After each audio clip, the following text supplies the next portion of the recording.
ठेकेदाराकडून लाच घेताना या ग्रामपंचायतच्या सरपंचाचा मुलगा लाचलुचपतच्या जाळ्यात. तक्रारदार हे सहकारी संस्थेचे सभासद असून ठेकेदारीचा व्यवसाय करीत आहेत. त्यांना वाळूंज ग्रामपंचायतच्या हद्दीत पेव्हर ब्लॉक बसवण्याचे टेंडर बांधकाम विभागाकडून 6 महिन्यांपूर्वी मंजूर झाले होते. सदरचे काम पूर्ण झाल्यानंतर त्यांना 10 लाखाचे बिल शासनामार्फत मंजूर झाले होते. सदर कामाचा पूर्णत्वाचा दाखला वाळूंज ग्रामपंचायत सरपंच यांच्याकडून तक्रारदार यांना हवा होता.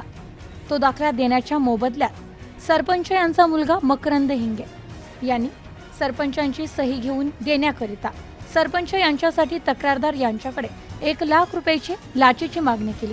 याबाबत लाचलुचपत प्रतिबंधक विभाग अहिल्यानगर येथे प्राप्त झाली होती. सदर लाच मागणी करण्याकरिता तक्रारीच्या अनुषंगाने लाच मागणी पडताळणी करून आरोपी मकरंद गोरखनाथ हिंगे यांनी पंचासमक्ष तक्रारदार यांच्याकडे 1 लाख रुपये लाचेची मागणी करून तडजोडी अंती 45,000 रुपये स्वीकारण्याचे मान्य करून पहिला हप्ता म्हणून 25,000 रुपये स्वीकारण्याची तयारी दर्शविल्याचे निष्पन्न झाले.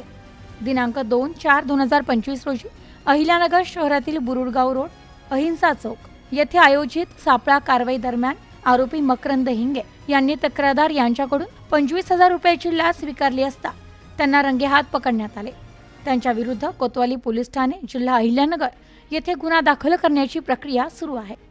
Bureau report news today 24 Ahilyanagar.